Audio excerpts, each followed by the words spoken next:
Greetings. This is Gus T Renegade with Justice here for the C.O.W.S. Another episode to share constructive information on what racism is and how it works. Thank you all for tuning in to the broadcast Sunday, March 7th, 2010. I hope everybody was able to check out the program this past Friday with Professor Robert Allen. Excellent information, the Port Chicago Mutiny, and also check out the link in the description for that broadcast. Please support his efforts to get that memorial for the Port Chicago tragedy. Today's program, real pleasure, Robert Allen, professor at the University of California Berkeley, our guest today. Also a professor, University of California Berkeley, scholar and a legend. She has done a ton of documentary films. We're going to try to discuss a couple of those today. She's done books, essays, just a litany of work on racism, what it is, how it works. Real pleasure to have her in to share some of that information with us today. Our guest, Dr. Elaine H. Kim. Are you with us, Dr. Kim? Yes, I am. Outstanding. Thank you so much for taking some of your time this Sunday afternoon to speak with us. A pleasure. Could you share some of our listeners who might not have read your material or seen any of your films? Could you share just some information so they'll get a better idea of who you are? Well, I'm one of the people who started teaching in the Department of Ethnic Studies at UC Berkeley back in 1969 or 1970. So we sort of built that program together, and I've been teaching.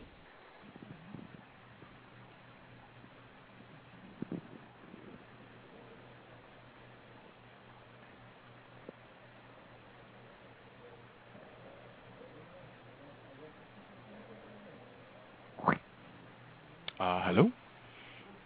Dr. Kim?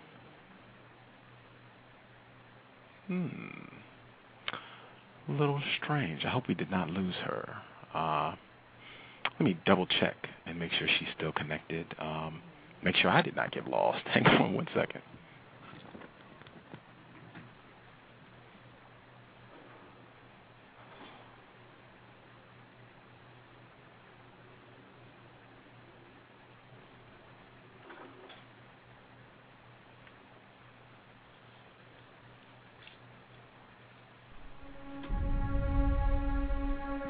Is racism hurting you?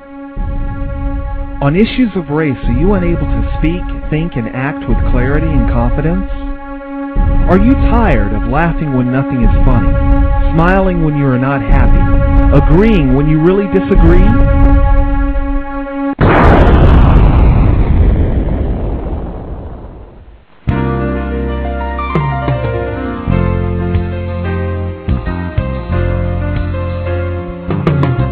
At counterracism.com, you can learn specific strategies and techniques to counter the behaviors of the people who practice racism in all areas of activity, using words correctly, following counter-racist logic, even counter-racist science projects designed to reveal what racism is, how it works, and how to counter it.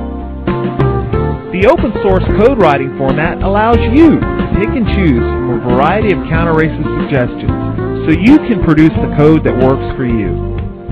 Stop by counterracism.com today and help replace racism with justice. That's counter-racism.com. Okay, I think we got Dr. Kim back. Dr. Kim, are Sorry. you with us? Yeah. No problem. Okay, though. Let's do take two. You were telling us a little bit of background information, how you started the Ethnic Studies program at UC Berkeley. Well, I didn't start it by myself. I was one of the people who was one of the first instructors in the Ethnic Studies program at Berkeley back in the early 1970s or late 1960s. And actually, I taught Robert Allen's first book back then, back when in capitalist America, and I didn't meet him until later, but I invited him to come into my class and talk about his book back then. It was really interesting. Anyway. Wow. We've both been around there for a long time. Wow. Very small world. Very Yeah. small world. Wow, okay. I'm trying to hop right in and cover as much material as possible today. Again, for our audience folks who have not seen you, what have you, you are a non-white female, Asian female specifically. Is that correct? That's right. Okay. This program, the C.O.W.S, acronym for Context of White Supremacy, I have unfortunately concluded that we are in a global system of racism, white supremacy, and the definition that I use for both terms, racism and white supremacy, is as follows. A global system of people who classify themselves as white and are dedicated to abusing and or subjugating everyone in the known universe whom they classify as not white. Do you believe such a system exists, and do you think that definition is accurate? Yes, I do think that we are continue to be saddled with not only white supremacism, but also sort of a denial in contemporary times that white supremacism exists because of certain concessions that make people think that we're in an era of post-racism. So I do think it continues to be, in some ways, an even worse problem because of certain people in positions of power thinking that these are things of the past and that everybody should get over it and move on. Wow. Do you see non-white people who are in denial about this as well? I do, and it's interesting because a few years ago I gave a lecture in Tokyo, and one of the things that's happened in Asian history is that Japan colonized Korea for 36 years and also brought sort of sex slaves and labor slaves into Japan during the World War II effort. But I was giving a lecture on something else, and a member of the audience raised her hand and said, well, I hope that you're not here to bellyache about, anti-Korean racism in Japan, because I'm tired of people talking about things that my grandfather's generation did, and I have nothing to do with it. And so I thought to myself, and I did say at the time, that in the United States, many white folks have said that it was not their ancestors, or if it was their ancestors, they didn't own any slaves, and they had nothing to do with white supremacism in the U.S., even though in my age group, really, many white folks were inheriting property that their parents had passed down and the grandparents had passed down to them, or the wealth that it had accrued because of these properties, whereas most of the African-American people my age that I knew hadn't really inherited anything like that. I mean, they might have more everyday wealth than their ancestors had because they had professional jobs now, but in terms of the continuing sort of imprint of the racial inequality of the past, the contemporary people, white people, were still benefiting from what had happened, and contemporary African-American people were still suffering from it. So I said that, I told this Japanese woman that she doesn't have to take personal blame for what her grandfather's generation did, but she has to know what happened and just to understand what legacy continue as a result of what happened. Wow. My co-host, she is a non-white female, and she is all of 10 years old, but she is very interested in learning about racism. She's questioned some of the best, from Tim Wise to Dr. Peggy McIntosh.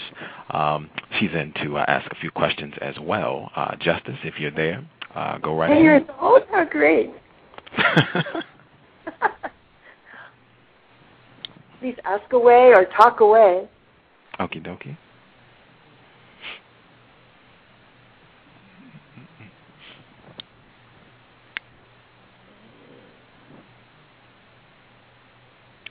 Hope we didn't lose her. Are you there, Justice?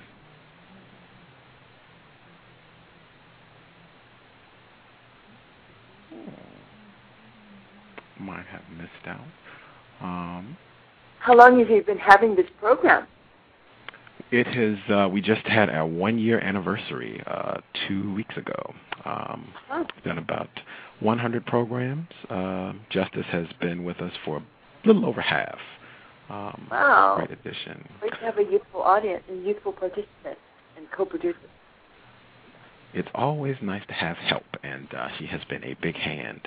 I will, just to make sure we're being efficient with time, I'll ask a few questions, and if she gets with us, she can interrupt and just shout out, let us know you have some questions, and we'll get you in as well. Okay. The first piece I wanted to look at, your film. I actually watched it the first time several years ago before I had the program, before I was a little more informed about racism, white supremacy. Your film on the L.A. riots, and directly following what happened after the Rodney King verdict. Can you talk about that film? I want to make sure I'm pronouncing it correctly. Is it C.O.W.S? That's exactly right. Yeah, C.O.W.S stands for April 29, which is the day that Korean immigrants in L.A. marked as the day of the uprising. And what had happened was that I myself had been aware of tensions between Korean merchants and Vietnamese merchants on the East Coast and African American and West Indian communities in different cities. And but I guess I was completely taken by surprise by what ended up being mostly Latino, actually, rather than African American only. Response in the South Central LA community to those merchants. And I think when I think back upon it, I think that the way the commercial media, especially based on the East Coast, framed it was a black-yellow conflict, and then or an African American, Korean American conflict. And the way I thought about it first of all, I was really naively taken by surprise by what happened. But then later, when we went to LA to find out what had really happened, I realized that one of the things that had happened was that the media that was based on the East Coast was kind of looking at the community from above in these kind of helicopters, and they were sort of standing behind the protection of the fire or the police and looking at the community from that vantage point. And they also seemed to be wanting to attribute all the racial inequalities and economic inequalities for several hundred years to the situation that was happening right then, and that they even they either wanted Korean merchants to be stand-ins for the white population, or they wanted to blame the Korean immigrants or immigrants, racialized immigrants in general, for the race problems that have been created and nurtured for centuries ago and since then. And so, I noticed that in the discussion about the LA uprising, there was really hardly any Korean voice. There was mostly white folks and some black folks talking about what had happened, and these Korean people were rendered very animal-like and inarticulate, because most of those people didn't speak English well. Nobody wanted to do any subtitles. Nobody wanted to translate. And so they had them mostly moaning and crying and not saying anything. So I thought it would be good if we went in and actually interviewed people and asked them what they thought had happened. So that's how that film came about.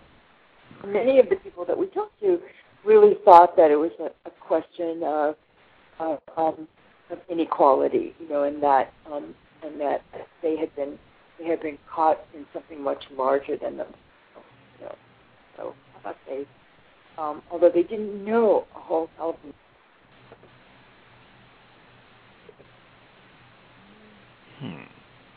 Wow. I guess for the people, it's hard to think that that's 18 years ago. But, yeah, isn't it amazing? you know, I remember all that. Yeah, I remember all that happening like it was yesterday.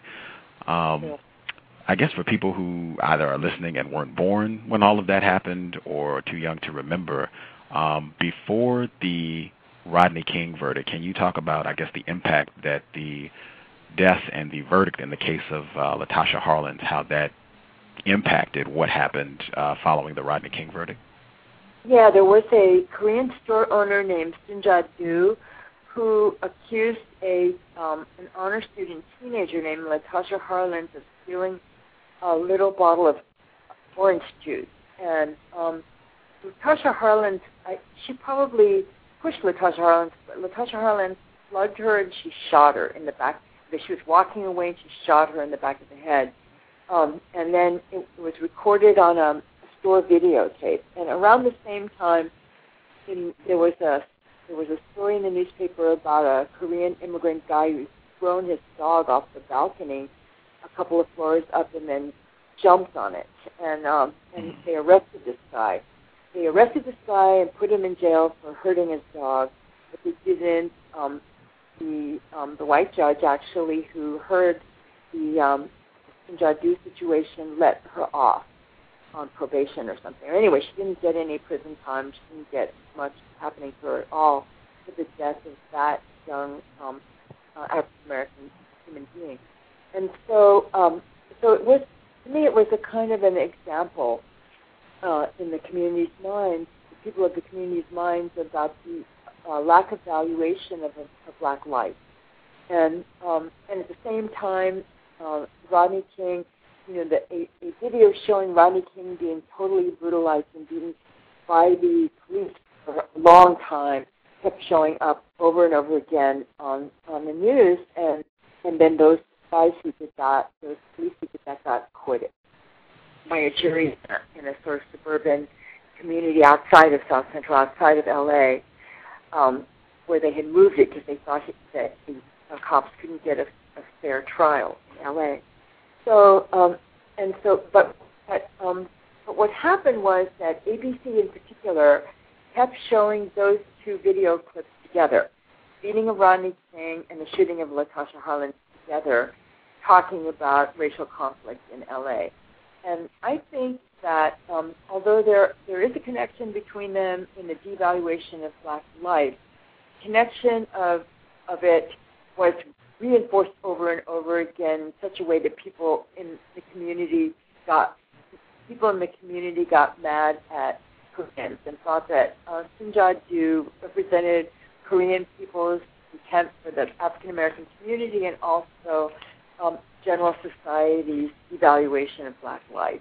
And so maybe it helped fan claims against Korean merchants in general after the LA uprising. On the other hand, again, most of the looters were Central Americans. They weren't African Americans. My understanding of it is.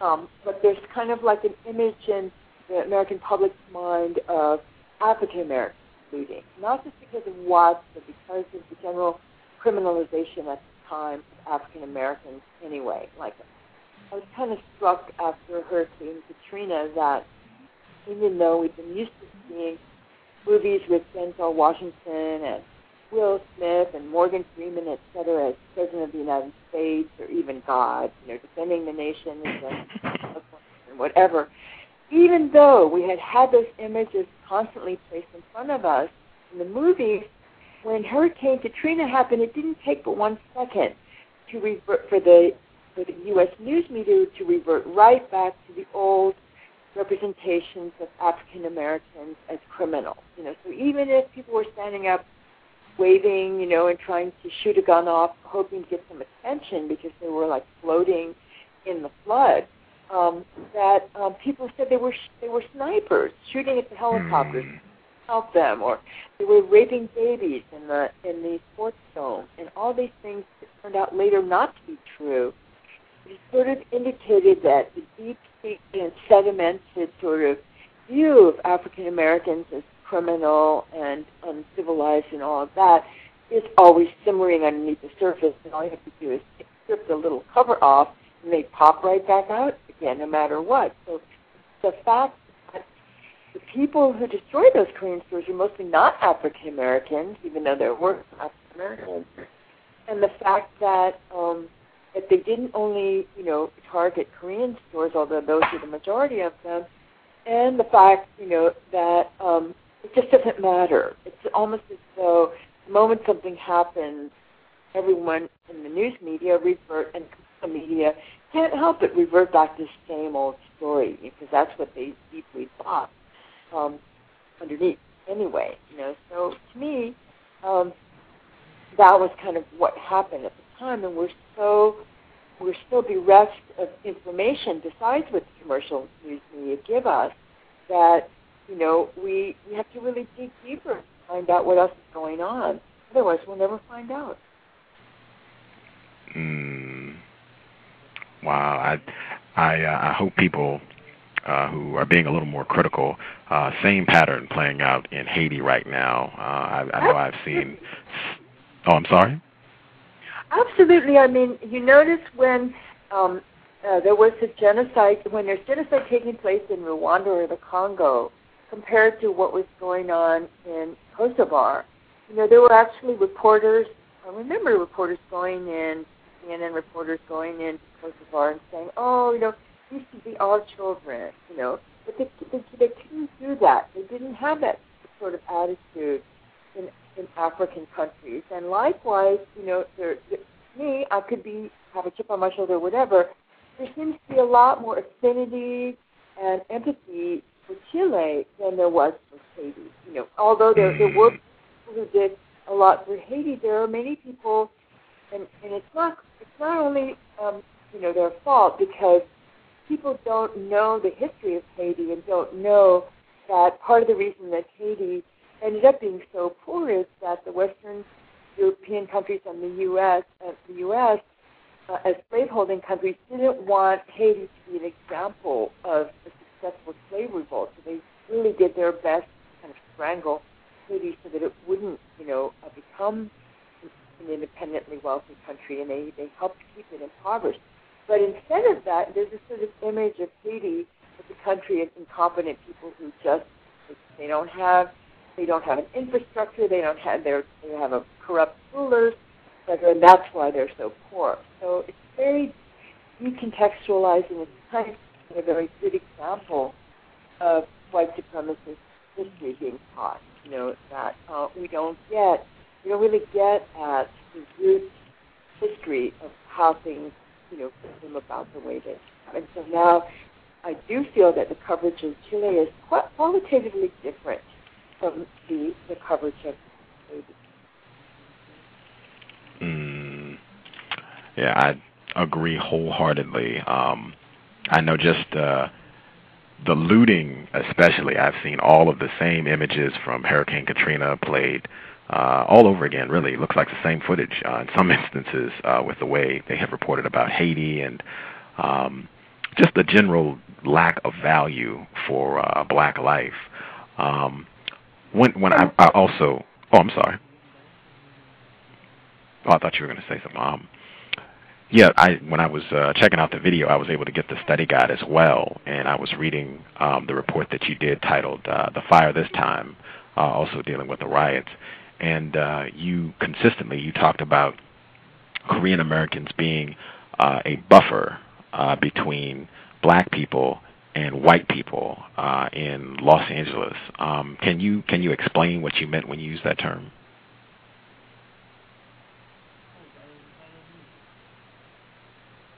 Uh-oh.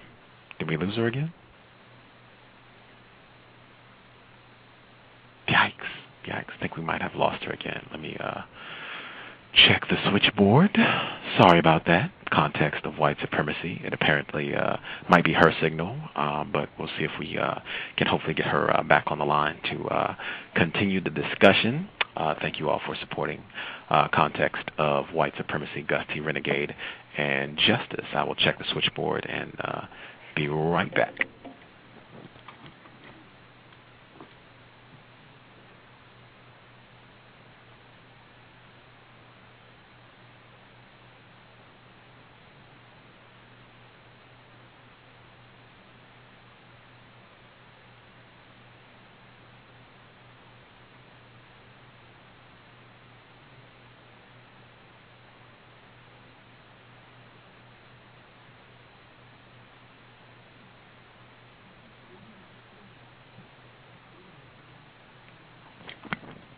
Dr. Kim?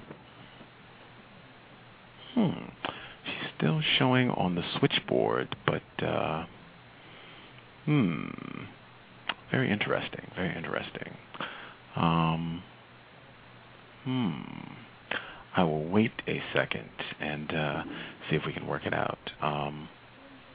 Actually, what I can do, it's still showing, Dr. Kim, you're still showing on the switchboard. If you can hear me, what I can do is disconnect you because we can't hear you. Might be having some audio difficulties. I can disconnect you, and then if you could ring back in, that would be great, and we can continue with the discussion. So I'll try that and see if that works out because your number is still showing, but not getting any audio from your end.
Okie dokie. I think we got it restored. Dr. Kim, are you with us?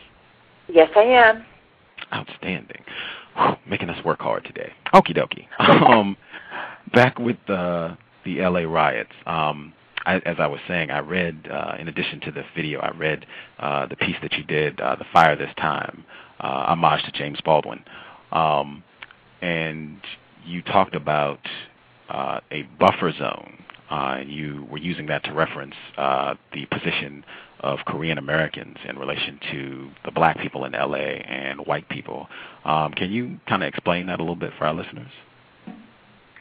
Well, at least in 19th century colonialism, the way it often worked was that, like, for example, the British would bring people from one colony to another. For example, they would bring people from East India into the Caribbean or to places like Fiji, and then those people would become sort of a layer or a middle minority between the British and the indigenous people.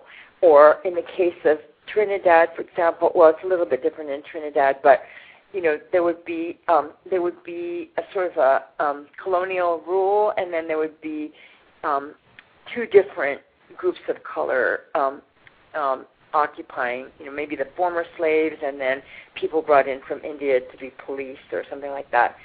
And so one way to kind of understand the immigrant situation, the racialized immigrant situation in U.S. cities is that usually the white folks didn't stay in the inner city to do things like even medicine and definitely not shopkeeper and storekeeper functions. For a while, you know, Jews were doing that in Los Angeles and East Coast cities, and then they moved to the suburbs, and then immigrants would come in. Right now, the Korean immigrants, but there's also a lot of Palestinian and Middle Eastern immigrants doing convenience stores because you couldn't get like Safeway or big giant grocery stores to move into poor communities. And so these kind of immigrant businessmen would take up that position. So in a way, they're a bit of a stand-in, and they are also taking advantage of the situation in that they don't necessarily live, the immigrants don't necessarily live in those communities, but they just they move someplace else and make money in those communities, and they by necessity actually they charge higher prices, and by necessity I mean that they can't get the sort of bulk rates for large orders, and they can't get the best produce and stuff like that for those convenience stores, and they also want a quick profit, so they'd rather, some of them would sell junk food and liquor and stuff like that, cigarettes, than other kinds of stuff for the community. So they tend to take up the vacancies left by the more affluent white community. And in that regard, although they weren't forced into that position, they come to the U.S. and they occupy that middle position. And so what I thought was when somebody is angry, they wouldn't see the white folks. They would be invisible, but they would see who is ever right there in the neighborhood, and that would be these immigrant entrepreneurs, whether they be Asians or Middle Easterners, whatever. That would be the person that would be right in front of them. So in that regard, they may function as a middleman minority that renders invisible the white supremacy that sets up the system and is there to take the heat when the heat comes down. From your experience, do the black people and or the Asian people, do a significant number of those folks, do they understand that this is how the system is working currently, or are they confused about that?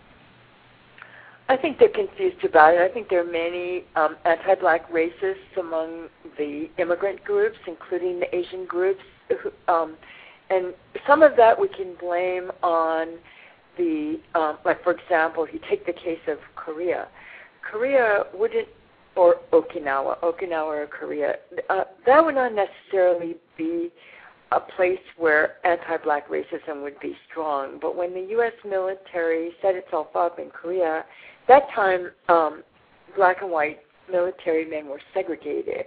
And so it was very clear to the native population that there was a hierarchy already set up there. And so those kinds of, in America U.S. was the wealthy power, political and economic power in the basket case post-war economy, and so they were very well taught, about that racial hierarchy. Even today, it's very funny. If I, who am a native speaker of English, want to go and teach English in Korea, they really wouldn't pay me the same as they would pay a Finnish person whose native language is Finnish, and they speak English as a second language. They would pay that person more because they were white, and they think that white is American or Western is superior. And even like the Korean word for American is really white person, like they say. Wow. Most of the time they mean white person. And if they say Mexican or African American or Asian American, it's not American. It's, a Chinese person, an African American person, and then an American equals white person. So, and you can understand how that happened. A bunch of Hollywood movies came into Korea. They had Doris Day, Rock Hudson, Leonardo DiCaprio, and so people thought that was America. And so when, in fact, some people in our film said when they came to L.A., they were shocked because they only saw Mexicans around them. They thought, this must be Mexico. Because actually in L.A. there are a lot of Latinos living in L.A. And the image of America was a totally white image. So what I'm saying is the sort of racial hierarchy thinking was actually brought into, the racial hierarchy thinking about America was brought in by the U.S. military when they occupied Korea. And likewise, in other places where the U.S. military, we have U.S. imperialism is different from English and British imperialism because back then it was, you go in there and settle in that country, a settler imperialism. But now we have just a military-based imperialism. So they don't have so many Americans. a lot of these military bases everywhere. So that military culture actually teaches those native peoples about American society. People say, oh, yeah, the military, it's so less racist than the U.S. because Colin Powell could become a general and all these things happen. But we forget that, in fact, as we knew even from Robert Allen about Port Chicago, that the racial hierarchy in the military was really, really intense and was definitely communicated to those conquered countries. So is there anti-black racism among the racialized immigrant populations? Yes, I think there is.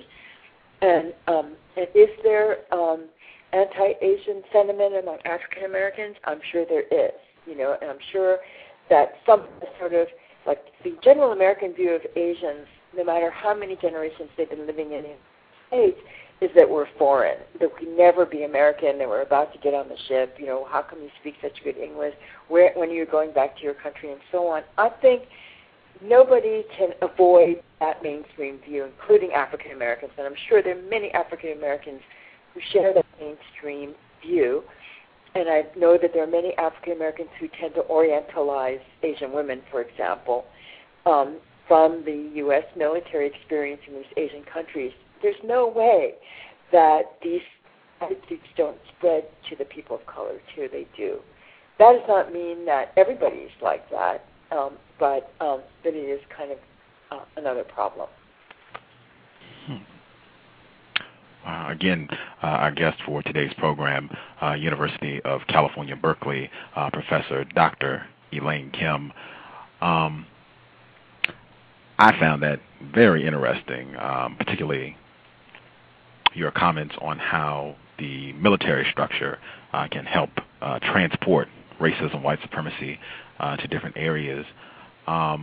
I think it's very important. I'm a black male. I think it's very important, just speaking honestly about racism, white supremacy, and how that conditions all of us to kind of have warped views about other groups of people. Mm-hmm. Yes, indeed. How do you think the buffer group, Asian immigrants, or even Asian people that have been here for a long time, how do you think they are conditioned to view black people in this area of the world? Well, I'm reminded of something that kids in my classes used to tell me, which is that the teacher would hold them up in front of the black kids and say, "Oh, look at how hard Jimmy Chin studies and how he obeys his parents and is quiet and doesn't complain and things like that. And that why don't you be more like him?" They didn't usually pick a little Anglo kid to do that too, but they would pick the Asian kid to do that too. And then he said, what that did was that set me up for an afternoon of fights, And so in a way, being held up as a model or an example is one of the ways in which a wedge can be driven in between different communities. And it is quite true that we have this sort of notion of the Asian Americans as a model minority. So if you're a model, why do you, obviously you're still going to be racialized in a hierarchy, or people wouldn't call you a model minority, but first came out during the 1960s when civil rights movement was beginning and there were mounting complaints about racial inequality and demands for entitlements from the mostly the African American community. That time, the U.S. News and World Report came out with several articles, and other mainstream media came out with several articles about how the kids in Chinatown are not having juvenile delinquency, and they're not complaining and asking for free handouts, and they're not rioting, and et cetera. And look at them. They just work hard and obey the law and obey their parents and so on. And I remember thinking at the time that one of the reasons that you didn't see as much juvenile delinquency in the 1960s in the Chinatown communities is that there were hardly any juveniles because,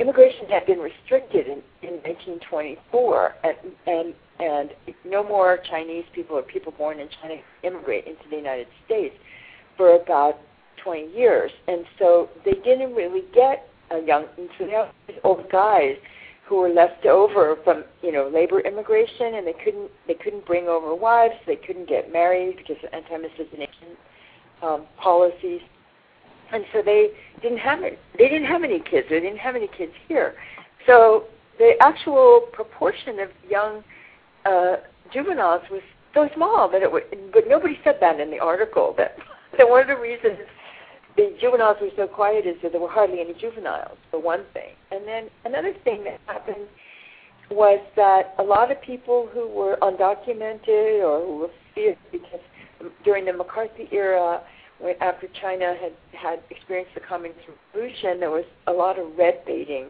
in the Chinese community where the FBI was going after people they suspected of being spies for China. So people didn't challenge the law because they were laying low. There were all these reasons that nobody talked about for why there are differences among these communities. And so at the same time, the Japanese Americans, were touted in the late 1960s as the minority that suffered from racial internment, and yet they picked themselves up by their bootstraps without complaining to anybody and started doing well in school and becoming successful. And one of the ways that internment affected the Japanese American community at the time was they scattered them around the U.S. So they were no longer concentrated the way they used to be. So you could sort of assimilate them like raindrops in the ocean. That was the idea of the federal government, but they didn't mention exactly that. And so they would compare these Asian communities with the black community and say, well, look, a black community is always causing trouble, being loudmouth, demanding these things, wanting a free handout, whereas look at these nice Chinese and Japanese. They just put their nose to the grindstone and get straight A's and so and so. So this was, it's okay to be thought of as hardworking and doing as well as you can, but it's not okay if you're used as a way to put down other people. Like you brought your wonderful Confucianism into this culture, and look how successful you became. Just kind of saying that other racialized didn't bring something in with them to make them successful, and it's taking totally the blame away from anything that happened to them in this country. It's whatever you brought or didn't bring from Africa or Asia, not whatever happened to you once you got into this country. So I think that the vexed relationship between Asians and African Americans has to do with differential privileges, more privileges to recent immigrants. By the way, recent immigrants are culled from the middle classes. Unlike the early immigration after 1965, the U.S. immigration and naturalization policy favored those who already were urban, already had college degrees, already had technical or professional training in medicine or law or something like that. So you can't take those people and bring them and stick them in here from an anti-communist country and then compare them with Mexicans who come from working class backgrounds and say, oh, look, Mexicans aren't succeeding as well as people from Taiwan or the Philippines because they started out with different stuff, So it's just that people love to just keep on reinforcing a kind of a racial hierarchy without examining all the complexities that go into it, the long historical background and various factors that make it apples and oranges. You can't compare them. And I do think that, Asian Americans, too, are susceptible to misunderstanding what the situation is. That was a very long-winded answer. I'm sorry. Not at all. I found it very informative. That's why you're here. Again, Dr. Is your 10-year-old co-host available yet? Let's see. Justice, are you here? Justice, here, I guess. Has she joined us? Her name is Justice? What a great name. She's got an objective. Hopefully she'll hang out. She'll come and join us for a second. She might be working diligently. Okay. I did want to ask. I'm in Seattle, Washington, and I'm able to do quite a bit of research at the University of Washington, and there's just a ton of white males with Asian female students. It seems very skewed in terms of I don't really see white women with Asian males very often. I do see it, but not nearly the amount that I see white men with Asian females. Have you seen a similar trend, I guess, that you see Berkeley or just in general in this area of the world? Is that a general trend that you're seeing, and what do you think about that? Well, one thing is I used to see it more at UC Berkeley about 15 or 20 years ago than I do now. And I think that's because there's more of a critical mass of, well, I think there's many reasons. One is that I think there's more awareness among the young Asian Americans about sort of white supremacist brainwashing. And that's one thing. And the second thing is there's more pride in things going on in Asia. You know, that there's more representation, more images of Asian men, and there's more criticism of the emasculated image of Asian men as non-men and stuff like that in the Western media, or more refusal to accept that. And there's more Asian men going with other men of color, black men, Latino men, than ever before. And so I don't see that thing that you're suggesting in Seattle. I see it less and less over here. And so I think it's a combination of things. One is that the increased awareness about cultural imperialism. Two is the sort of more admiration for Asian cultures and images of Asian men. Three is, in general, I think that, you know, we have this phrase that my female students use called Asian fixation, you know, which is the idea of a white guy who only dates Asian women and likes to eat sushi and pretend he knows about China and all that stuff. People really hate those guys. And, you know, and awareness that a lot of the hypersexualization of Asian women and the desexualization of Asian men sort of go together, that you can't have a race where the women are hypersexual and the men are sexless. It can't happen. And so it happens for a reason, and again, that's part of, you know, an idea of white male supremacy, which says that white masculinity is superior to all other masculinities, and Asian femininity is, you know, that all femininities of all colors are all available to white masculinity, you know. And the other thing I want to mention is that one of the things that people talk about is that while Native Americans, Latinos, and African American men are considered, they could be considered hyper-masculine, what happened with the Asian men is that they would say, well, in the society they would say, well, you might be getting straight A's in school, you might come from a civilization that's 4,000 years old, unlike, quote, the jungle bunnies or the banditos or the, what do you call, scalping savages, the other men of color. You might be able to, you know, to call out this what looks like it would be an intellectual tradition, but physically you're inferior and morally you're inferior, so you still are inferior.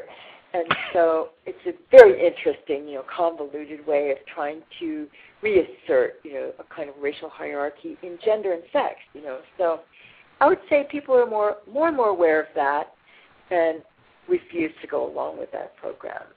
And where does this white male preference for Asian women come from? I think, again, it comes originally from the hypersexualization of Asian women with the intrusion of the U.S. military in Japan, Okinawa, Korea, the Philippines, and, you know, in Asia in general. And in poor countries, there's always prostitution around military bases, and it's always encouraged by the U.S. military, too, as a way of siphoning off recklessness among the military or whatever. So, or else they wouldn't keep having health inspections the way they do and give stamps to women who are free of VD. They wouldn't be officially doing that if they didn't condone it. So I think that the image of Asian women is willing to please and willing, you know, like being sex objects probably has a lot to do with why so many people have Asian fixation. Wow, I don't know. Another really interesting is that Asian men filmmakers have been making lately films in which the protagonist is an Asian guy and the woman is black. And I think that's, in a way, a very political statement that, that white supremacy wants to posit the least desirable man as being Asian, the least desirable woman as being black. Well, let's get together then, So it's been interesting. Very interesting. Wow. Yeah. There's been several really cool films. Yeah. There's one is called Catfish and Black Bean Sauce, and there's a filmmaker named Greg Pak who did a film called Robot Stories, and he just cast the woman as a black, cast the woman with an African American actress, and then he cast the guy with a Japanese American actor, and there's a Kira's Hip Hop Shop, which is a movie in progress about a Japanese guy with a black girlfriend, and then there's the rapper Jin, There's all kinds of stuff going on out there contesting this idea of this hierarchy of sexual desirability that's set up in white supremacy. I'm gonna have to check some of those out. I'd never heard of the titles. I think there's going to be more and more of this in the future. More of this contestation of the idea that sexual desirability equals whiteness, male and female. Okay. Wow. I'm thankful that you brought it up because I see a big part of that push in terms of how Asian females are hypersexualized from the military. I know Richard Bernstein, he authored The East, the West, and Sex, and he tied a lot of how Asian females are perceived and how Asian males are perceived as kind of being emasculated. He tied all of that to the long legacy of racism, white supremacy, what he called colonialism. But he said, and especially this plays out in Vietnam, where he said you've got historic numbers of sexual intercourse between the white troops and black troops that were there during the Vietnam conflict. And you see this play out in a lot of the films that have come out since that time. I think Full Metal Jacket and just a lot of those images. Do you see that changing? Oh, yeah, I remember that. I'm so horny. You love you long time. That kind of stuff, yeah. Yeah. Do you see that changing, I guess, in mainstream media? Do you see that changing, or do you see a lot of those same images continuing right on through today? Well, before I address that question, I should answer that there's a T-shirt that some of my students wear which says, "Me no love you long time." So they're quite, I don't know, there used to be this Asian guy character in 16 Candles about 25 years ago where he drops down from the top of a bunk bed on Molly Ringwald, and it's Gede Watanabe plays that part, and he says, "What's happening, hot stuff?" And he plays this horrible Japanese foreign student with his hair parted in the middle, with a horrible accent and so on. And a lot of the kids in my class, incorporate that guy into their jokes, But have things changed? If they have changed, in my view, Hollywood has never gotten it and is never going to get it. So if you take a film like Crash, which won an Academy Award, and a film like Slumdog Millionaire, which also won an Academy Award, those two, Hollywood thinks it's so great that Crash was this great film about race and people encountering each other and so on. But actually, that film could also be read as a story of racial reconciliation where white people get reconciled mostly with black people, and that the other characters in the film, like the Latino guy, although he's portrayed sympathetically, no father who lives in a neighborhood where there's drive-by shootings is going to give his daughter a make-believe invisible cloak to pretend that she has an invisible cloak on. I mean, that's never going to happen. And then the Persian guy who's totally paranoid about people robbing his store, there's no context of why he feels that way. Whereas with the white characters, we find out all about why, what was that guy's name, hates people because his father tried to get welfare, this and that reason. Matt Damon. But yeah, and then the Korean guy supposedly sells Thai slaves, to transport Thai slaves, but we don't have any. He's just a monster. We don't have any idea why those Asian characters do what they do or are like what they're like. All he cares about is money, and he's actually cashing a check for the slaves, you know.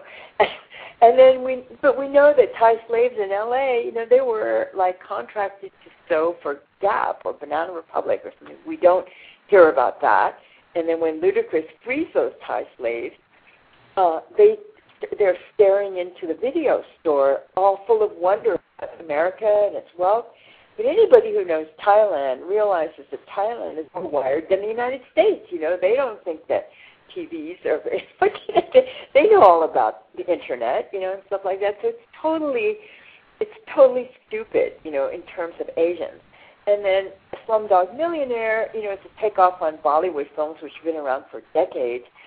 And it has to be translated for the American or Western audience by a Western, I guess he was a British or something, director. And sort of, the characters in there are totally ridiculous.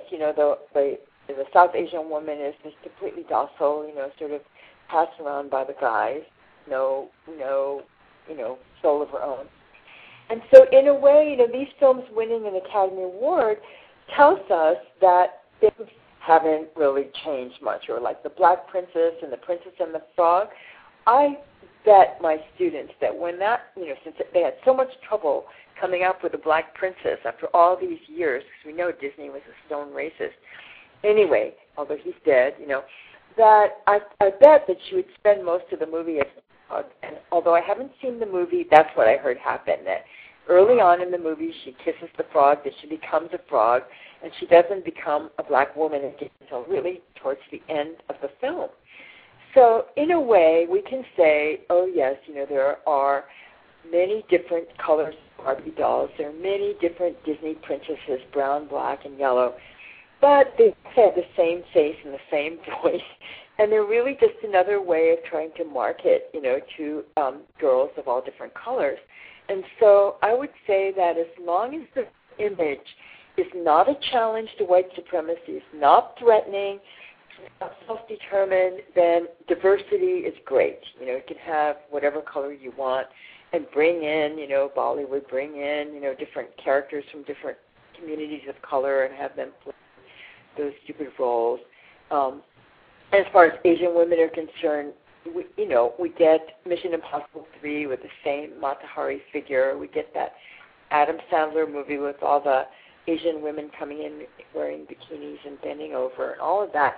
It's really, 2009, 2008, it's not that much different, in terms of hypersexualization and lack of character, And if the Asian woman plays a part that's really rich, it's usually totally deraced so that she could have just been a white woman. You'd never see her Asian mother, Asian father, Asian anything, It's exactly the same as white women, and then it's supposed to be a big step. We're supposed to be really happy about it, So I think what has changed is that viewers are more sophisticated and more critical and more articulate about what they're seeing and more skeptical.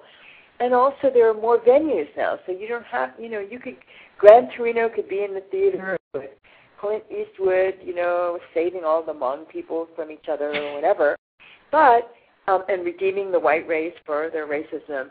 But maybe the theater isn't full, and maybe people instead are, getting movies on Netflix or renting DVDs or looking at YouTube stuff that's not the stuff that was in the megaplexes. So that's one thing. And another thing is that maybe people hope that people will use the Internet to create our own images, and that other people will be watching them.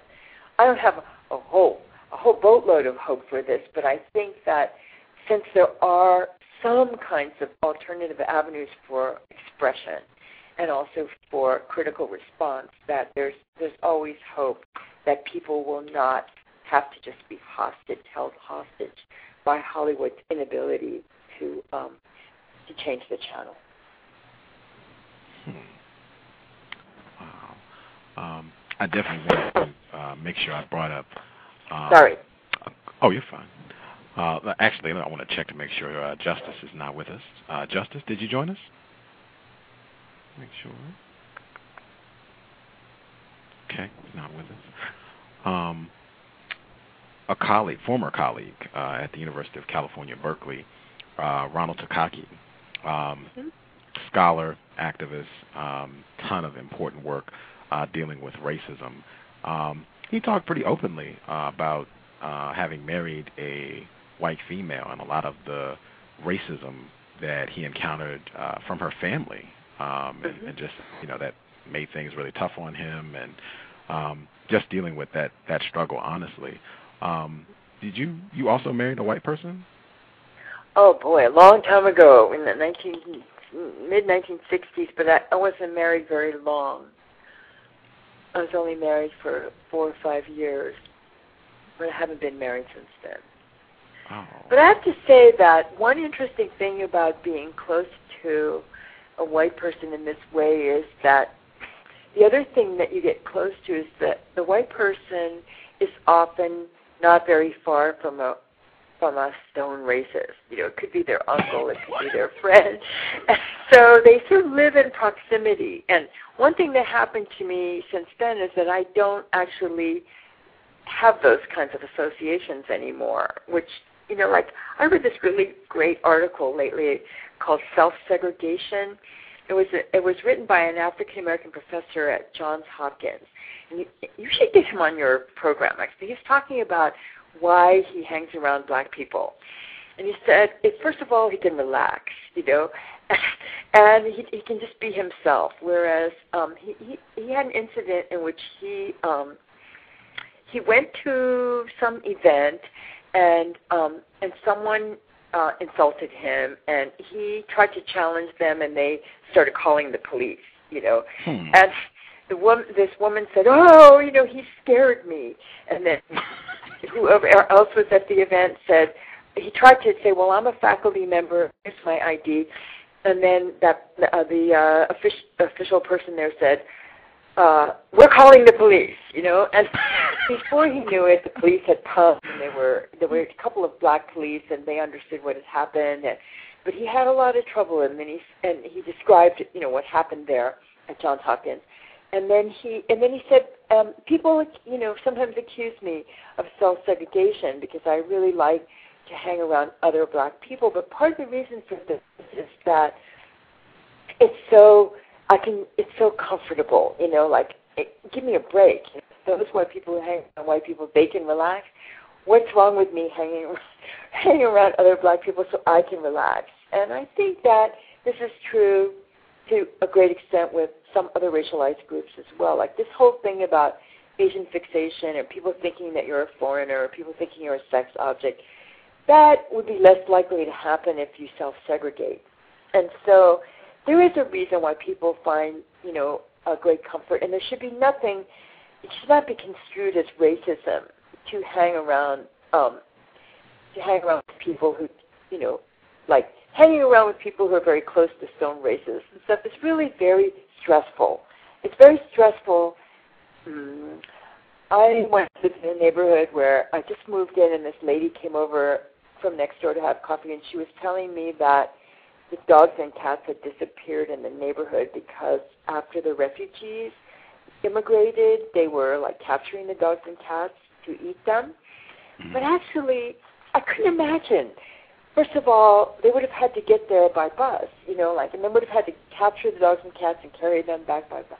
Anyway, it was totally out of this world. But this lady was convinced that had happened. And I just thought, I really don't want to deal with this. I don't want to have a neighbor who thinks that way. I want to have a social relationship with her. You know, I don't want to do any of that. So I think that Ron is right. You know, it was right. It's very stressful. It could be very stressful, and it might make you tougher to have to go through that. But some people would rather not, and so they quote self-segregate.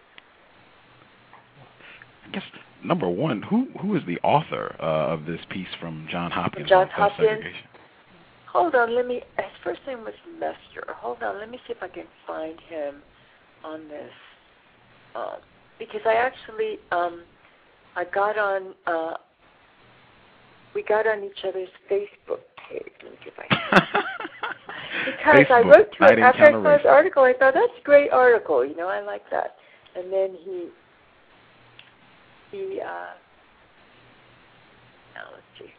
Well, why don't you talk and let me find it on here, because I really do think that, or I could email you the info after I find it. That would be fantastic. Yes, I would. You can find this article online, actually, if I give you the link. Hold on. Oh, okay. I'll do that too. Yeah. Groovy. Anybody that's listening, if you are interested in this piece, as soon as I track it down, shoot me an email, and I'll get it to you as well, because it sounds interesting. And how do you know who your listeners are? I'm just curious. Do they call in or write in? Quite a few of them have called in now, perhaps to ask you a question. Really? They call, they write. We used to have a chat room attached with the program, but I don't do that anymore because people tend to stray from the topic of discussion. But yes, they tend to get very involved. They recommend guests. Very interactive listening base here. Do you have people who get angry and write angry, respond angrily? I'm just curious. I wonder. Are we in a system of racism, white supremacy? Yeah, I get people who leave angry comments, pages full sometimes, non-white people, white people who say there is no system of racism, that you shouldn't call yourself a victim of racism, that you're just whining, and much like the mail that you got for your Newsweek piece about the LA riots. Very similar. Go back to your country if you don't like it. Exactly. Yeah, it's very interesting. People have complained about Justice, the co-host. Lots of complaints, but also there's been... Really? Even though she's only 10 years old? That has not stopped white people and non-white people from voicing complaints, saying they don't think a 10-year-old should be participating in conversations about racism, that she's not old enough. They don't think it's appropriate. I think it's great. Me too. And I hope she will hear that on the archives. Thank you for the support. I think it's great. I wish we had all 10-year-old non-white people involved and seeking questions and information about racism. I think that would be a great start. It would be a really great idea to have a conversation among 10-year-olds. Oh, I would love it. I would love it just to see what their thinking is before they've been subjected to more conditioning and programming. And how they talk to each other. I would love it. Here it is. Lester Spence, Johns Hopkins, SPENCE, and Lester Spence. Hold on. Keyword has the Lester Spence. Note on politics here. I can't find the article, but his name is Lester Spence, and I think if you Google him and he's a professor at Johns Hopkins from Detroit, that you will find that article. And I'll look more for the article too. Outstanding. A+ for Dr. Kim. I think I should be able to track it down with that, but yeah, I'll get it. And now, listeners, you got it. Lester Spence, Johns Hopkins University. I will be contacting him to see if we can get him on the program. It's called self-segregation. Self-segregation. Outstanding. Thank you for sharing. Love it. Okay. I'm going to look up segregation. I wanted to catch, because I also saw Never Perfect, so I wanted to get a question about that. And then you can hear from some of the listeners because they have called in. You said when you're married to a white person, you're only a stone's throw from a stone cold racist. Did you feel like that in that situation, that you were very close to some people in your husband's family who were just blatantly racist? Oh, actually, my husband's family wasn't. But the thing that really was difficult is that my husband, bless his soul, didn't really understand about racism at all. So when something happened, he was always totally shocked that it happened. He couldn't believe it. Sometimes things would happen.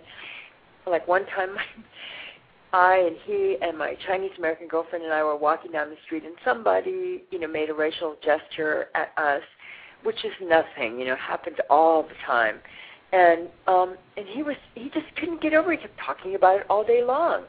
And I felt so alienated, because it's like, I guess he just grew up in a situation where he didn't,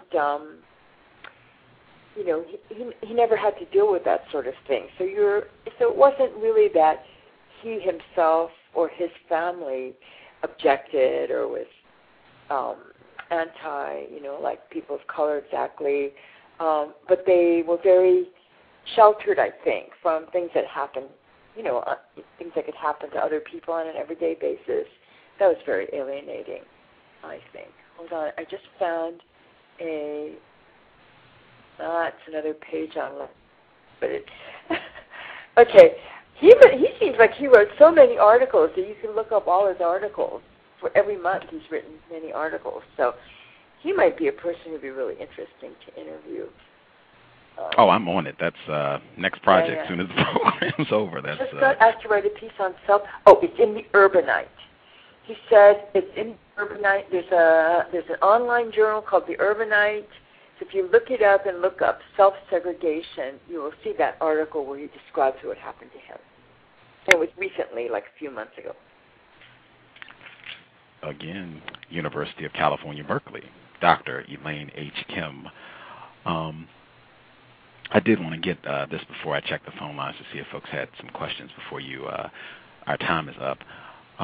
You also worked on the documentary Never Perfect, and deals a lot about what we've already been talking about, particularly Asian females and standards of beauty, system of racism. You were talking in the documentary, and you said that the idea that someone would want to turn white, you said that was fantasy. You don't think some Asian people, or just non-white people in general, because of the system of racism, you don't think that they really do want to chase that ideal of being white? I'm sure there are some who do, but in my experience, at least in terms of Asian Americans now, as opposed to 30 years ago or 20 years ago, I think that's not that. What has happened is that it became so that now, like for example, the physical ideal is tall, and the physical ideal is light-skinned and large-eyed. Okay, so those are three characteristics that would have been considered less Asian and more white, or more black, or more Western, or something. And so, but I honestly don't think that people always think of that as being white. They just think that's tall, or you know what I mean? That's tall, that's light, that's big-eyed. Like I'm sure this is true among African Americans too. That I don't think nowadays people think, light. Hello? Yes, ma'am. They don't necessarily think, light skin equals white, but they sort of buried the idea of where the value of light skin came from, and just think it's now an African American value. In that regard, I think there are many Asian Americans who think that large eyes, tall height, and light skin are not necessarily white, because they don't want to look like a white person at all. They don't want blue eyes. They don't want big noses. Huge noses. They don't want hairy bodies, and all of that. But they do want some attributes, which may be associated with power. Tall height, light skin, big eyes. Maybe the people who get ahead in life are more like that because of racism originally. You know what I'm saying? So in that movie about Never Perfect, you know, her mother wants her to get that eyelid surgery. You know what I mean? And you can see that she's a very beautiful girl, and she doesn't think she's beautiful. And some of the women in that film are absolutely gorgeous, but they don't think they're beautiful. That might come from internalized racism in part. You know, I'm not beautiful because when I get out there in the mainstream society, I don't look like, you know, a white person that's in the movies. But I don't think they necessarily think to themselves, oh, I want to look more white, so I'm going to go get eye surgery. I don't think so. Okay, tell me what your email address is real quick, and I'm going to send you this article by Lester Spence. Is it C.O.W.? It's untiljustice at gmail.com. Okay, I'm going to send it to you right now. You are the best. Thank you. Now I can share with the listeners if you would also like to get the link for, is it Lester Spence, his article? Lester Spence, yeah. Self-segregation. Shoot me an email, untiljustice@gmail.com if you're listening, and I will email it to you immediately as soon as the program ends. Several folks, they called in. Are you okay taking a question or two? Sure. Okay. Somebody called in. Your number's showing up as 111. If you called in, if you have a question for Dr. Kim, go right ahead.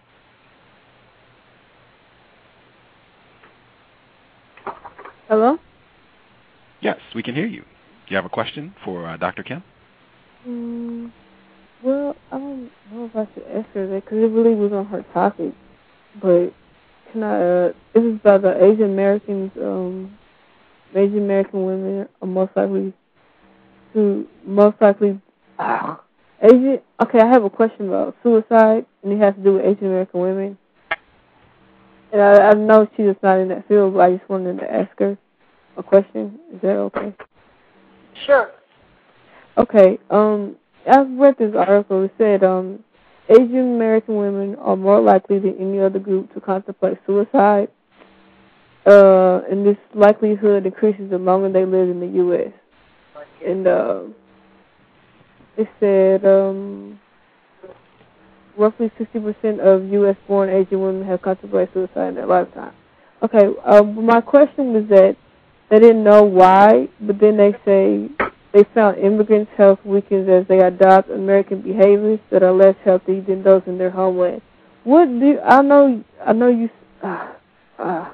just generalizing, but what behaviors could they be adopting that are less healthy? If that makes any sense. Okay, I didn't quite hear your total question, but were you asking why Asian Americans commit suicide more? They do commit suicide more, I guess, than the general population. Is that what you were asking? Why they contemplate suicide more? Contemplate. I know that that's a fact, but I don't know exactly why they commit suicide. Yeah. I don't know. And yeah, but you're quite right. Like, for example, on college campuses, Asian Americans are more likely to commit suicide than any other group. I do know that. And Asian American women contemplating suicide, in fact, one of my students wrote her dissertation about that. And she tried to say that it was because of racism that her name is Eliza No, and she wrote a whole dissertation about the relationship between racism and Asian American women's suicide, because she saw a link there. Yeah. But that's about it. I'm sorry, I don't know more about that topic. Oh, thank you anyway. Thank you. Oh, thank you. Thank you for calling in. Excellent question. 916, did you have a question for Dr. Kim?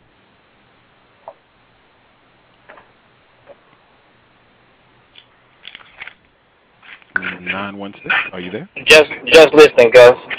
Oh, okay. Thank you, sir. And that's so nice that you get calls from people who are listening. You know they're listening. It is. I feel like I'm not just out here talking to the wind. And I appreciate everyone for calling and supporting the program. 404. Did you have a question for Dr. Kim? I'm really appreciating the program, but no, I'm just listening too. Thanks. Thank you all for listening in. Thank you. I guess for wrap up, I wanted to also ask, I know in the piece that you did on the riots, the fire this time, you compared the situation, the riots, you compared it to the film The Red Lantern. You made the metaphor of the non-white people, black people, Asian Americans, bickering amongst themselves, being like the wives who are arguing, squabbling, and the unseen husband, he calls out and is able to influence things, although he's never seen. And I thought that was very interesting. I try to pay attention to metaphors that people use to explain racism, and I thought, wow, that's kind of, that metaphor is presenting white people as the male in the example and the non-white people as females. I thought that was directly or indirectly emasculating non-white people, representing white people as masculine. Was that intended, or am I misconstruing the metaphor? In this case, the husband was the one with all the power. So he was the one who got to choose one of the women for the night. And then they would fight with each other over who was going to be the woman for the night. But the other thing that was interesting about it is that the husband, you couldn't see him, but it was like this soft, kind voice. Oh, why are you fighting? I just don't understand it. Can't you just get along? He was saying, and then the women were like these little witches, like tearing each other's eyes out. And I thought that is kind of like the operations of power, that even, when we look at corporate power, for example, they look so benevolent. They're just trying to help the environment, and you're out there polluting with your plastic bag, and stuff. So who's to blame, and who's ugly, and who's unmentionable, and who's doing all the misbehavior are all the people that are set in motion to fight with each other. And then behind the scenes is this puppeteer who's like benevolent. All he wants is for you children to get along with each other, where he set it all up so you can't possibly get along with each other. So I thought that was a really good example. But I liked your idea about the gendering of the situation, too. But in this case, of course, the guy had all the power, and the women, all his wives, had nothing, except, by hierarchy from the oldest down to the newest. That's kind of like immigration, too, all but not exactly. But anyway, yeah. I thought it was great. I just, because I think I do see that play out a lot in the way that racism, white supremacy is talked about, where non-white people are just in bulk emasculated, feminized, and white people come to and represent. Fighting and irrational. Yeah. Totally. Anyway, I really appreciate that you're doing this work. It's very important work. Oh, thank you so much. Thank you for sending the article, first and foremost, and spending some of your Sunday afternoon with us. Very much appreciated, and I wish Justice could have been in to ask some questions. Well, maybe another time, and I look forward to hearing your program in the future, and lots of luck with it. Thank you so much. We will definitely be in touch. Dr. Elaine Kim, enjoy the rest of your weekend. You too. Thank you. Thank you. Bye. We're going to take thank you. We're going to take a quick commercial break, and we'll be right back. Context of White Supremacy, Justice, and Gus T Renegade. Hold on one second.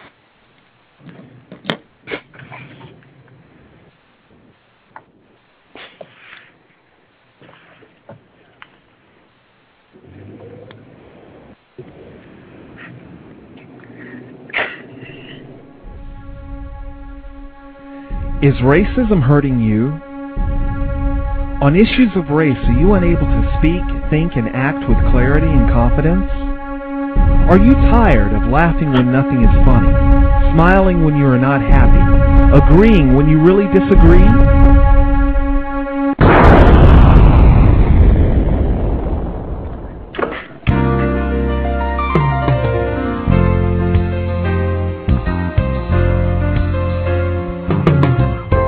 counterracism.com, you can learn specific strategies and techniques to counter the behaviors of the people who practice racism in all areas of activity. Using words correctly, following counter-racist logic, even counter-racist science projects designed to reveal what racism is, how it works, and how to counter it.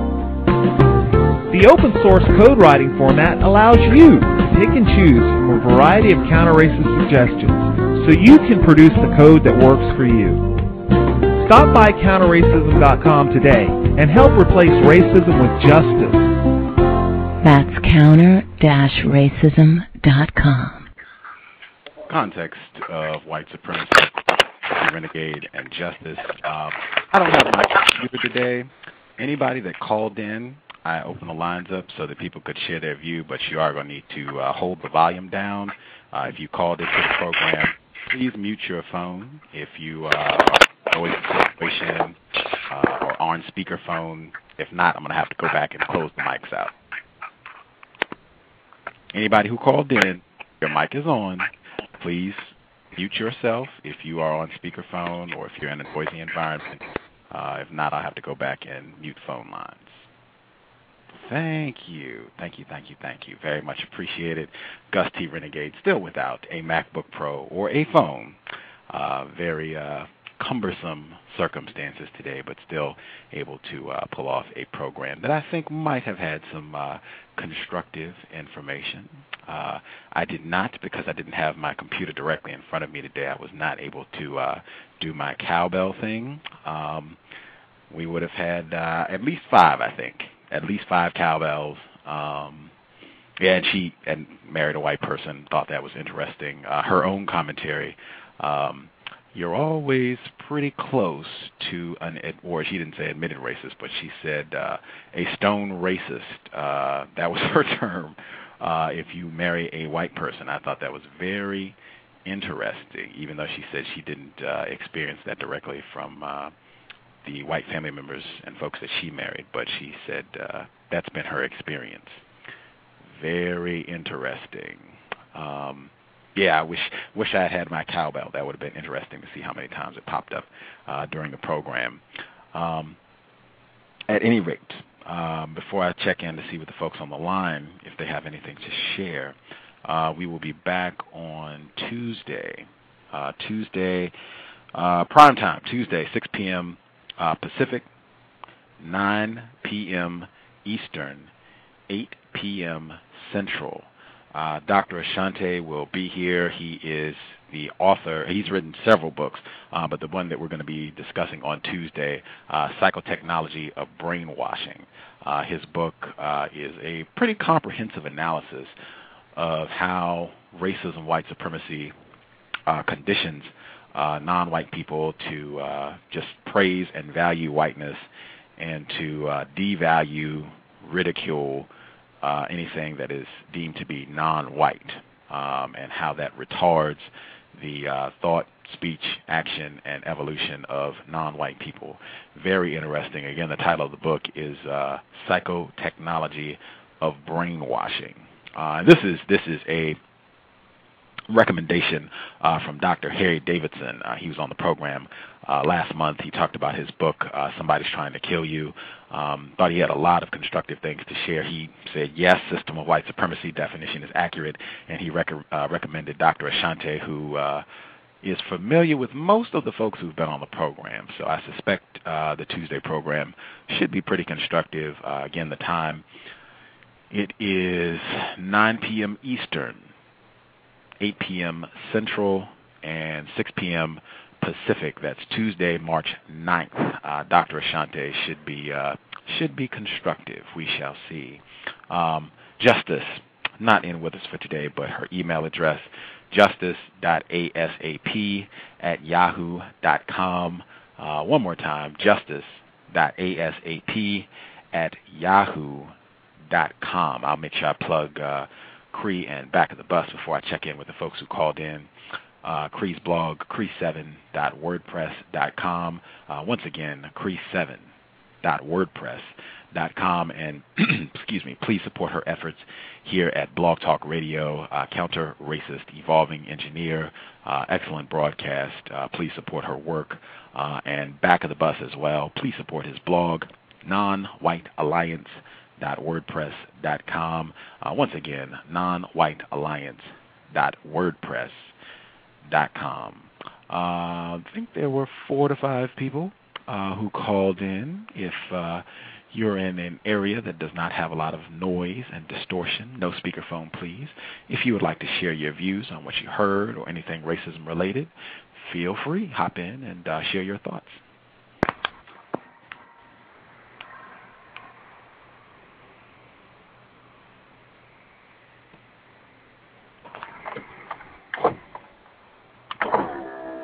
I hear at least one person. Hello? Yes, sir. We can hear you. Is this Mr. Nero? Yes, it is, Gus. Greetings, sir. How are you doing? I'm still learning, and right now I'm on the job, and so I will be very brief. I didn't hear all of the show, and so I didn't really understand completely what was going on. The one question I did consider asking your guest was if she ever felt like she was mistreated in her relationship, by her ex-husband based on the fact that she was not white. And the reason why I was going to ask that question is because I had a conversation with a Asian female friend of mine, so-called Asian friend out of the Philippines. And she has been married to 2 white men. And when we got on the topic of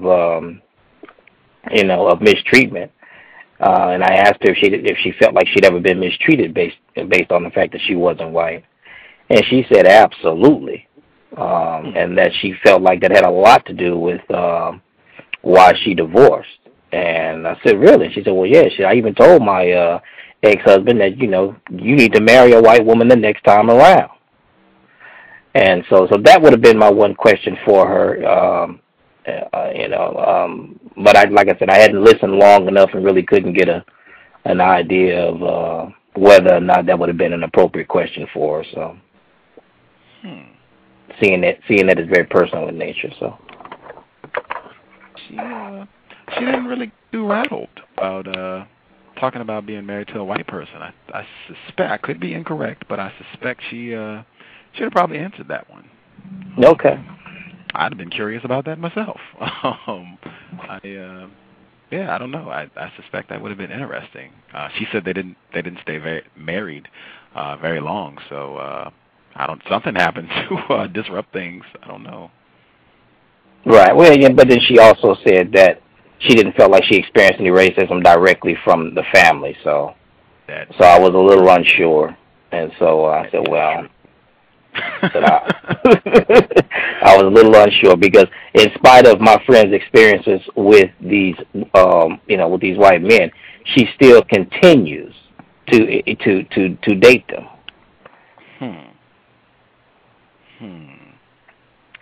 Very interesting. Yeah, she did say that she felt like her white husband, he didn't get it, that he was just sheltered from how non-white people are abused in the system of racism. I have heard that from non-white people pretty consistently, that the white people, they're just ignorant. They don't understand. They just don't know about this. I've heard that consistently. Not sure how I feel about that either. I have to think about that some more. Yeah. So my first thought, sir, was that they may be practicing white supremacy. Acting like they don't know anything. So.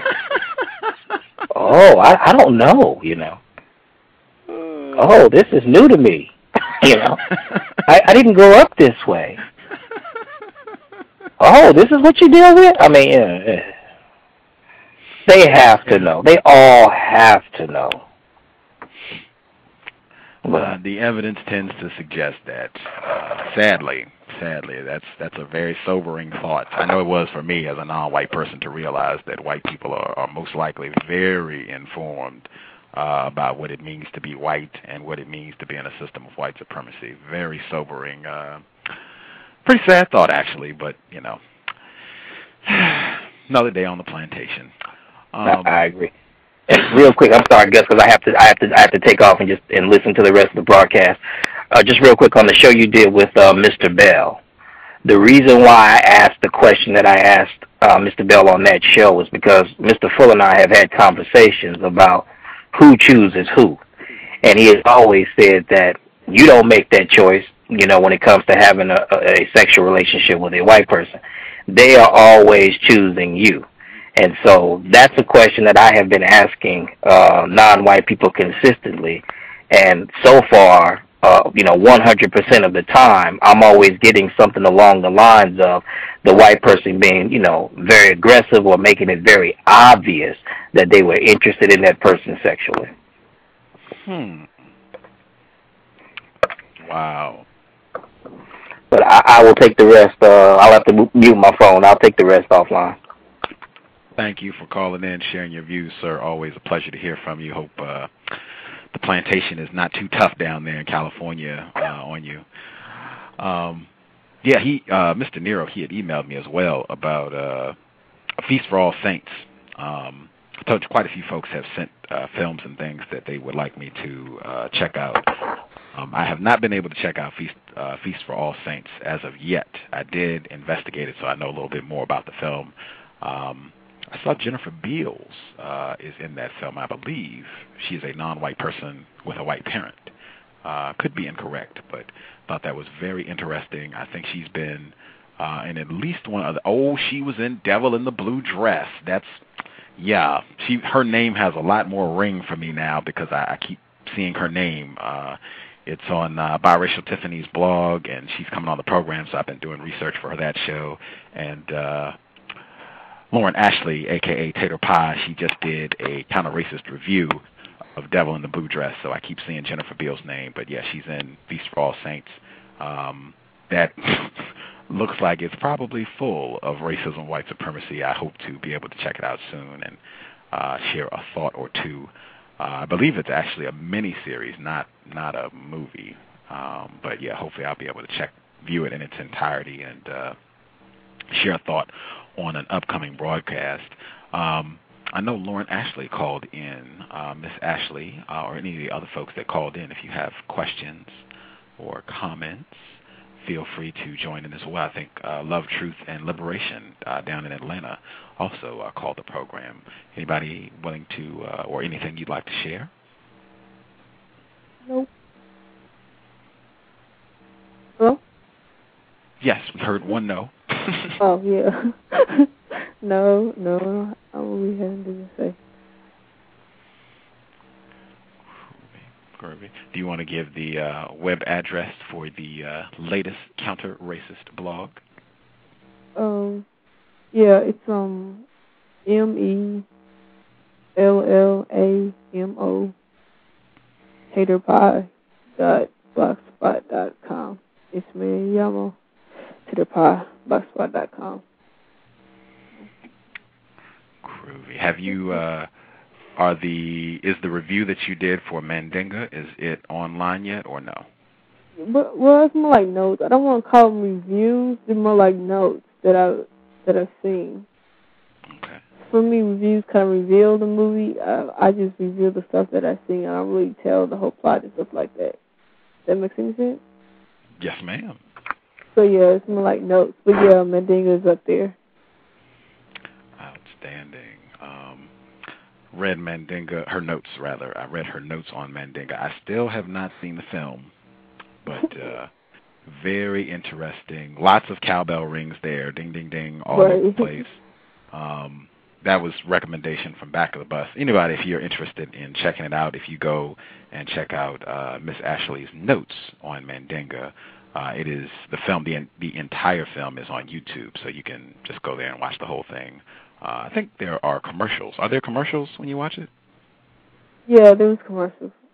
Okay. But they're like 30 seconds each, so okay. 4 of them or something. Not that bad. mild bit of discomfort, but I suspect you'll be able to tolerate it. Hang in, watch it. I'm going to watch it too, so I'll be able to share my thoughts. Maybe I'll make a comment on your blog once I'm able to view the film. Bring it into acid, that's why. I'm prepared. Right. I'm prepared. I was already expecting something bordering on pornography based on what Back of the Bus told me about the film. So yeah, I'll be ready to roll. Trying to think anything else.